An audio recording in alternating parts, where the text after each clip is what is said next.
Hola, buenas noches. Bueno, mi nombre es Ivo. Hoy vamos a preparar un guiso de quinoa. Acá tenemos los ingredientes, ¿sí? Que son carne, cebollas, morrones. Tenemos quinoa hervida. Tenemos charqui.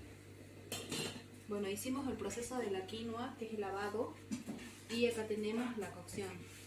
Que bueno, vamos a sacarlas a punto.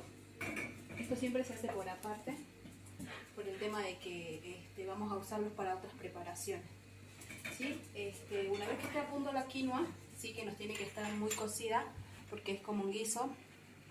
Vamos a hacer primero lo que es el frito, ¿sí? Con carne, picada, cebolla, rehogada con morrones, carne, charqui, y bueno, vamos a saborizarlo con condimentos y por último agregamos lo que es la quinoa cocida.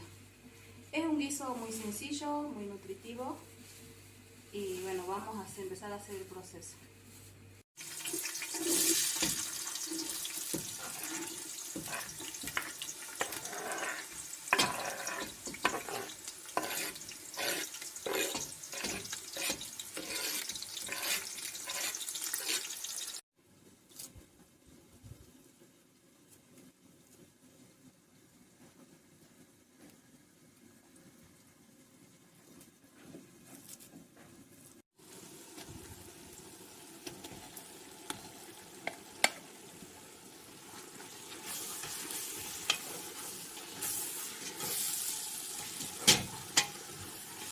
De la cebolla, en el morrón agregamos la carne, dejamos que se cocine y le pusimos un poco de agua de charqui y ahí dejamos que se cocine y 5 minutitos y agregamos agua y la quinoa cocida.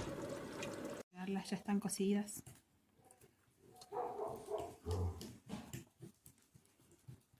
Es una papa de la quebrada.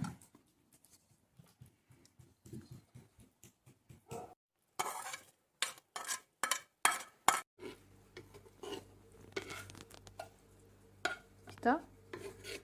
Hace media hora estaré. Bueno, vamos agregando la quinoa para que dé un hervor y ya finalizamos con la preparación.